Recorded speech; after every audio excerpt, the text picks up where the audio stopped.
Joining me are familiar faces and soon enough ay maglalaro na para sa Euromed. We have Pari Llagas and Paul Zamar. Welcome back to the Philippines, guys. Kasi ang balita ko, sa Malaysia naglaro sila sa isang professional league. Pero hindi kayo teammates doon, Paul. Kalabang kami. Minsan nga, nagkakatirahan pa kami. Now you're back in the Philippines, kayo naman ang magiging magkakampi, just like reliving your college days. Namiss namin yung isa't isa. Kaya maganda opportunity ito. Back kami sa court. Alam namin yung system, bawat isa sa amin. Ayan. Sana makatulong kami sa team kay Coach Ayon. Right, so we expect, or you guys are expected to be back in practice by tomorrow, and the next game, suit up na, Paul? Yeah, we're ready to go na. Right, that's good, very exciting. Can't wait for you guys to play. And again, welcome back, John. Thank you, Riza. Charles, we've seen Pari Llagas and Paul Zamar play nung sila'y nasa UE Red Warriors pa, and even in the D-League. What do you think will they bring dito sa Euromed? Malaking bagay yan. Like si Pari Llagas, he's another big man. Sentro talaga yan para sa Euromed. So he could be somebody who could give Jam Cortez a spell and, you know, provide solid defense, rebounding. Si Samar naman, he's a solid scorer. He can shoot, he can drive, he's really effective yan. So, you know, they're gonna be big boost for this team. At ito nga ang Euromed. Jai Flores, oh that's Maniguela rather, getting billed for the push on that loose ball against Jam Cortez. Paul Zamar, you know, I expect him to really provide a scoring boost na kailangan ng Euromed from the backcourt because we haven't seen much aside from Marvin mostly. And maybe Bonga Lanza too, but from the backcourt they haven't seen much scoring. But they get what we call a knockout play. Sayang hindi lang na-convert ni Jofer Custodio. And Samar can also play point guard for them, so it gives them another option also. He can play both spots, and you know, Euromed still continuing to struggle in offense. They only have one field goal in the last 7 minutes of this game. Adi Santos nakuha ang foul pero hindi niya na-shoot at pupunta siya to the line for 2. That's Jai Flores' second foul. Pangalawa ring team foul ng Cagayan. Rocky Asidre balik na sa laro. Ito muna si Stephen Siruma. Adi Santos gets another point from the free throw line. Euromed shooting just 4 for 18 from the field so far in this game, so that's not a good number at all. And yun na nga, Cagayan, they're a solid defensive team. Actually, they really make you work for your points. But really their strength is rebounding and running. They're actually the league leader in terms of points, averaging 87 points per game. And a violation there. Magandang depensa pinakita ng Euromed. Doligon napachacha while inbounding the ball. He tried to delay his fall or his step on the line, pero wala talaga siyang mapasahan eh. Ito na si Villahermosa. A jumper again off of the inbound. No good this time. Pero Abundo, smallest man dun sa gulong yun sa ilalim. He was able to secure a rebound. No good nga lang. On a jumper. Abundo never gun shy also to shoot that ball, and nobody stopping the ball. Nobody even looking at Doligon there, as Jam Cortez had to resort to fouling in the very last second. So that time, hindi okay ang transition defense ng Euromed. I think even Doligon was surprised na lahat nakatalikod sa kanya. Mark Doligon, product of Arellano University. Pasok ang kanyang unang free throw. 23-15, 8:42 mark of the second quarter. Pangalawang free throw ni Doligon, rolls out. Adi Santos gets the rebound.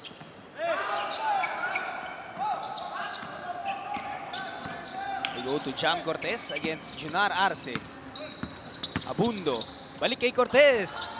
Good assist from Abundo. That's why I like it. You draw the defense and then make a pass to your teammate instead of just settling for the shot all the time. And, you know, I feel the ball movement has been lacking a bit for Euromed. Medyo nagkakanya-kanya sila, rushing their shots. But that time, it's a quality look. Aside forcing one up. That doesn't go. Branya with the offensive rebound. May dalawang alang bantay. As Cagayan secures the third possession. Karangyan, yung three-pointer niya hindi papasok. Finally, Euromed na nakakuha. And yun naman, in that possession, ang sama doon para sa Cagayan. Asidre did not even look at anybody. Siya lang nakahawak, siya tumira. Diniba ni Branya, tinira kaagad. Karungian na rebound, linabas, tumira ng tres kaagad. So, no ball movement at all. Kung sino nakahawak ng bola, siya na lang titira. They get another try here. Si Arce against Cortez. Trying to find the cutting Branya. Natapik lang ang pasa. Reset sila. 10 seconds on the shot clock. Doligon kontra Custodio. Branya provides a screen. Asidre free for 3. Hindi pasok. Santos to Villahermosa. They're trying to run. Cortez in the middle. Hindi nahanap ni Custodio. And Euromed will settle down with 15 on the clock. Abundo, good cut. And he gets 2 points. Makulit talaga yan. He'll try to deny you. He'll pressure you a lot. And if he's overplaying you too much, that's the right thing to do. Just a backdoor cut and a nice pass for an easy shot. Smart move from Abundo there, pero ngayon, nalisutan siya ni Cagayan. And Cagayan, but still gets the bucket to go. Bawi naman siya kaagad there, absorbing the contact from Jam Cortez and still getting that shot to drop. Ang ganda nung sidestep doon ni Darrell Cagayan. He completely eluded the defense of Jam Cortez, kaya nabangga na siya. He maintained the body control to still get the bucket to go. Free throw story of this game, 5 of 7 para sa Cagayan. And we got 6 of 8. At 5 of 8 naman para sa Euromed. After putting up 3 points on the board, pahinga muna ito si Darren Cagayan. CJ East back in. Bongga Lanza for 3. It's good! Nakashoot na rin ng 3 points. Pero if you're Cagayan, he's one guy you cannot leave open. He's their second leading scorer. A very good 3-point shooter. And in transition, you have to know where he is all the time.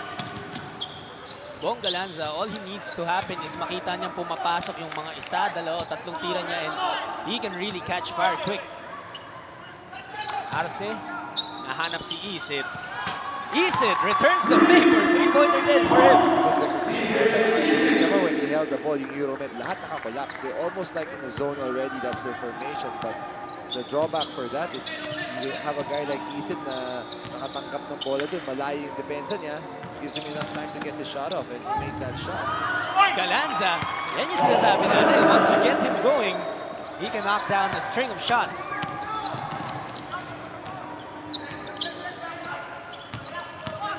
Ito si Asidre, nahanap si Arce.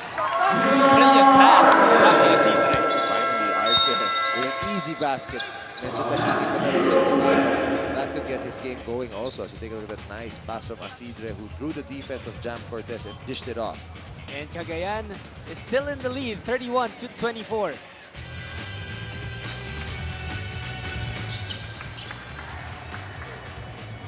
Although winless in their first 2 tries in this conference, itong batang to, itong mamang to, nagpakita talaga ng supreme dominance in the paint. Look at those numbers. And in their last game, he shared the load, and that is what to go with. Oh, medyo nag-struggle siya, to be honest. But you have to credit the defense also. Everybody's really focusing on him. They know he's the main guy of Cagayan. And if you don't stop him, you know, he can just put up solid numbers as we saw in the first 2 games. The good thing is, he's also a very willing passer. Kita mo naman 5 assists. And then he also had another assist earlier in a kick-out pass. So, Arce is still able to contribute. Yung maganda sa kanya, kahit hindi siya nakakakuha ng bola, hindi siya magagalit. Trabaho lang siya. Most of his points actually come from offensive rebounds or from fast break just by running hard. And there are players na sasabihin nila talaga na I'd rather get a win than get 30 or 40 points. But there are only, maybe there are a few who actually mean it, and Junar Arce is part of that. Basta panalo, pero kita mo naman sa body language sila pag hindi nakakakuha ng bola, pag hindi nakakalaro, they're not happy. I know a few guys like that. Cagayan with 14 on the shot clock. Inbound to Arce, pinalit niya kay Asidre. Asidre loses control but recovers. Defense of Doligon. Turnaround jumper for Asidre. Pasok yan ngayon. That was a tough shot. For Euromed, okay, solid ng depensa natin doon. He made a tough fall-away jumper. Nagawa na naman din siya. Oh, okay lang yun. But credit Asidre for making that shot. Villahermosa pumunta kay Cortez. A double by Asidre bothers Cortez. Kick out kay Hermosa. Abundo open for 3. No good. Isit ang makakuha ng rebound. Oh, but Isit slips. Natawagan ng foul doon si Alvin Abundo. And Charles, we are seeing for the first time dito sa conference na to, Carl Brian Cruz was recovering from an injury pero good to go in this ball game kontra sa Cagayan. Able to help them also. He's a 4 who can also shoot from the outside and space the floor a bit better, this former FEU Tamaraw. At may kwento dyan ang ating kasama, Riza Diaz. What do you have for us? Jet, yung tulad nga na nabanggit nyo, he's recovering from an ACL. Actually, naoperahan siya at ang huling basketball niya, halos 6 months ago pa. He's good to go as per doctors would say. Pero alam mo, ang mga kalaban ng mga players na nanggagaling sa injury, ang sabi nga ng mga coaches din nila, yung ilang factor na okay na sila physically, pero baka mentally, hindi pa sila ganun ka 100%. So that's something that they're also trying to work on. But of course, the moment that Brian Cruz gets back his rhythm, he will be a very strong presence inside, a big help for Euromed. Judd. Thank you, Riza. Charles, the 3 letters na ayaw marinig ng kahit sinong atleta. ACL. It's really a nightmare for any athlete. It's tough, but the good thing is we've seen athletes already more and more, they're able to recover from that injury and still continue to play at a high level. Pero tama nga, malaking bagay yung ilang factor na yun, especially in a very physical league like this.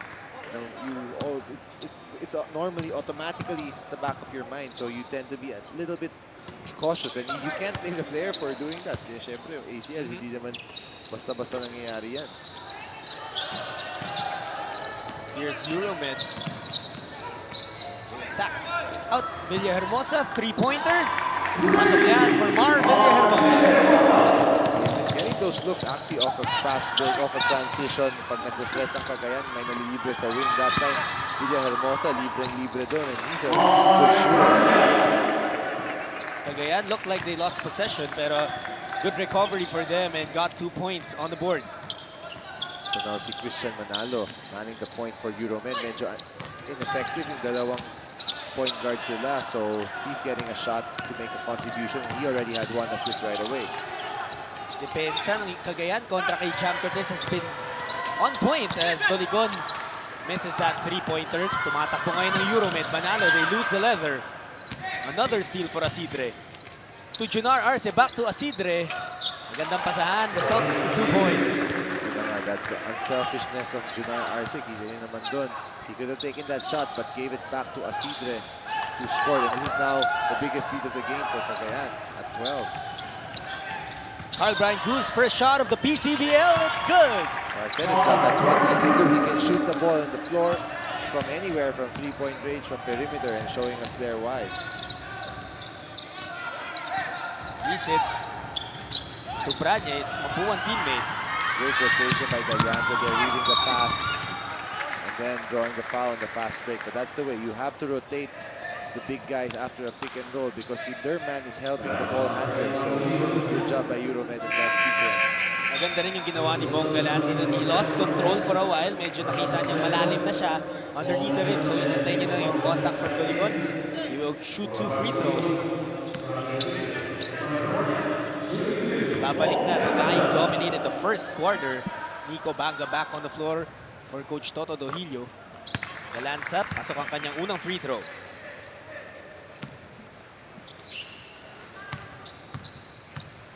The second one for Bong Galanza from the University of the East. It's also good. Yes, now 7 points all in this quarter. So he's starting. Looks like na-overcome niya na yung shooting woes niya in their last game. But they still trail by 8 points, 39-31. Euromed was about to go to a zone press pero tinawag sila ng kanilang coach. Sabi, man-to-man defense lang tayo at the half court. They don't want Cagayan to run anymore. Let's just make them beat us their half-court sets. And here, their defense is good enough. I mean, the play is breaking down. It was na yung shot clock. Manibelot forces one up. Oh good, ang ganda nga ng depensa pinakita doon ng Euromed. Galanza leading Euromed's attack. He goes up for a jumper. Tapos yun. Pero matatawagan ng foul ang Cagayan. Junar Arce will be called for that one.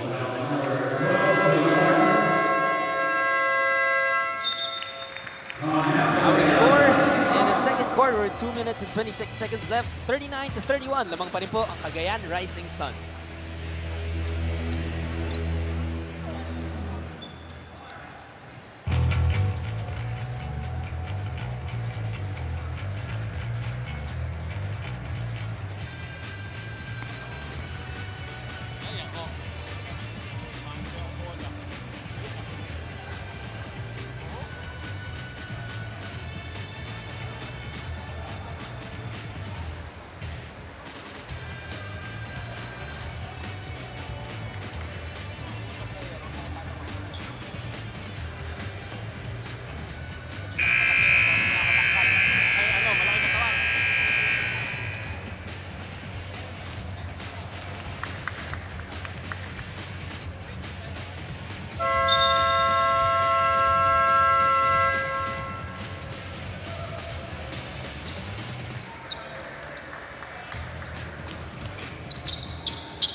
Babalik ang Pilipinas Commercial Basketball League Founders Cup mula dito sa San Juan Arena. Jot Sulit po and Charles Chu delivering the game while Riza Diaz mans the sidelines for us.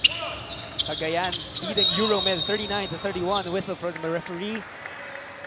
A foul is called before the inbound, Charles, and that's something that can really spark the ire of the coach, of any coach. Oh, syempre, just fouling Gallanza with no reason, although he claims that he was hit first. Kaya bumawi siya, but you have to be smarter than that. Let Euromed work for their points. Medyo nag-struggle na nga sila against you guys, but then you give them 2 free throws, so that's gonna be a loss for your team. I mean, you, instead of helping them, aggressivity mo sa defense, biglang baliktad pa yung effect. And when you're trailing, whether it's close down the line or at any point in the ballgame, ang gusto mo yung makascore while the clock is stopped. At yan nga nagawa ng Euromed as Galianda sinks free throws there. After the biggest lead at 12, nag-respond naman ang Euromed, nababa nila sa 6. Tingnan natin ano magagawa ng Cagayan. Ito, turnover na naman. That's your 10th turnover of the game already. Villahermosa thought about the 3. Oh! Sayang yung pasa, sayang yung opportunity. Medyo masama kasi yung spacing ng Euromed doon. They had the numbers, but they didn't space the floor well. Their chance to cut this lead even further. Sayang lang, babalik ang bola sa Cagayan. Pero medyo wala na nakukuha yung Cagayan sa half court. So, tingnan natin saan sila pupunta ngayon. Flores. He looks for teammates. Gets it to Isit. Isit attacks. Isit gets the bucket. At napituan pa ng foul. Ang Euromed, the bonus free throw will go and Isit's way. Take a look at that. Just one-on-one defense by Villahermosa. Not a good job closing out. Isit getting the step. I think nalayo na nga niya kay Isit doon sa close-out pero naiwanan pa rin siya. And good finish there by Isit. Stops the bleeding but he can't get the free throw to drop. CJ Isit was stellar in their last game. Hindi pa masyado nagpaparamdam ngayon. Galanza to Celso. Balik kay Galanza. Nag-init yan sa quarter na to. He's working against Salcedo. Jumper for Bong. To the Better left. defense by Salcedo this time. They make him shoot over you. You're taller than him anyways. Pero ito, turnover naman siya. Dribbling violation tinawag kay Ralph Salcedo. I'm not sure if siya talaga, if it's designed that siya yung magbababa ng bola because they have Isit as their primary point guard. Pero tumakbo na lahat. Naiwan naman siya there. But sometimes, the best you can do is just to keep it simple. No need for any of those fancy dribbles if you don't really have to. Pero ito, nakabawi naman si Flores. Flores off to Isit. Walk in the park layup. And also a perfect pass from CJ Isit with 11 points already in this game. 11 points already, 15 in their last game. A lot of those points, Charles, came from easy layups like that for Euromed naman this time. It looked like the guard and the big man don't know what they're doing. Si Banga was ready to show on the screen. Si Salcedo was pushing him away from the screen naman.